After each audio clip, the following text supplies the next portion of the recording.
चंपा के पौधे की डालियां अब पहले की तरह वापस अपनी सामान्य ऊंचाई पर आ गईं। अब की बार राजा जयसिंह खुद उठे और फूल तोड़ने के लिए पौधे के पास गए। जब राजा ने फूल तोड़ने के लिए अपने हाथ आगे बढ़ाए, तभी चंपा के पौधे से आवाज आई, ना ना महाराज, आप यह भूल कभी मत कीजिएगा। आपको फूल तोड़ने से रोकने के लिए मैं अपने भैया से भी अनुमति नहीं लूंगी, और यदि भैया अनुमति दे भी देंगे तो भी मैं आपके हाथों में नहीं आऊंगी। इसलिए आप अपने हाथ पीछे ही रखिए और फूल तोड़ने का विचार त्याग दीजिए। चंपा के पौधे की बात सुन राजा जयसिंह हैरान रह गया। सोचा आखिर ऐसा क्या हुआ कि उनको रोकने के लिए चंपा अपने भाइयों से भी अनुमति नहीं ले रही। राजा बोला, हे चंपा के पौधे, मैं इस देश का राजा हूँ। मैंने कभी भी किसी के साथ अन्याय नहीं किया। मैं अपनी प्रजा को अपनी संतान की तरह मानता हूँ। मेरे राज्य में मनुष्य ही नहीं, पशु पक्षी भी खुश और स्वतंत्र है। मैंने आज तक किसी को जरा सी भी तकलीफ नहीं दी। फिर मुझसे ऐसी क्या भूल हो गई कि मुझे अपने फूल लेने से रोकने के लिए आपको अपने भाइयों से भी पूछने की जरूरत नहीं पड़ी।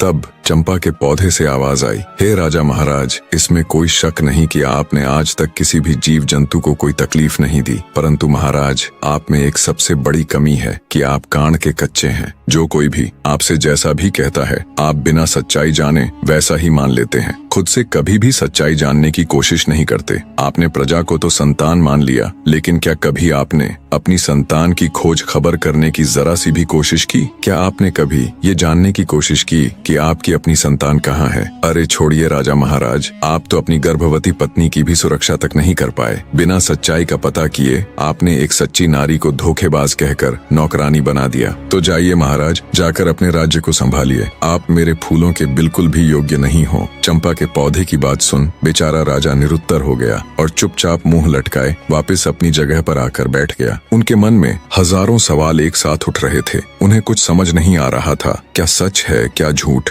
राजा अपने विचारों की उधेड़ बुन में खोया हुआ था। तभी वजीर गौरीनाथ उनके पास आता है और कहता है, महाराज, आप यदि आदेश दे तो हम छोटी रानी राजलक्ष्मी को भी फूल तोड़ने के लिए एक बार पौधे के पास भेजकर देखें। राजा कुछ कहते उससे पहले ही पटरानी बोल उठी, मंत्री जी, जो फूल महाराज के हाथों भी नहीं टूटे, वह इस धोखेबाज के हाथों कैसे टूटेंगे? मंत्री जी ने प्रश्नवाचक दृष्टि से राजा की ओर देखा। चंपा के पौधे से अब तक की हुई इतनी बातों से राजा के मन में भी शंका पैदा होने लगी थी। उन्होंने अपनी शंका दूर करने का निर्णय लेते हुए मंत्री जी को अनुमति दे दी। मंत्री रानी राजलक्ष्मी के पास जा उन्हें फूल तोड़ने के लिए कहते हैं। मंत्री की बात सुन रानी राजलक्ष्मी अनमने मन से उठी और चंपा के पौधे की तरफ देखती हुई बोली, मंत्री जी, पौधे की डालियां काफी ऊंचाई पर हैं, मेरे हाथ वहां नहीं पहुंचेंगे। मंत्री बोला, रानी जी, आप एक बार वहां पर जाकर कोशिश करके देखिए तो सही। मंत्री जी के समझाने पर रानी राजलक्ष्मी हिम्मत करके चंपा के पौधे के पास गई।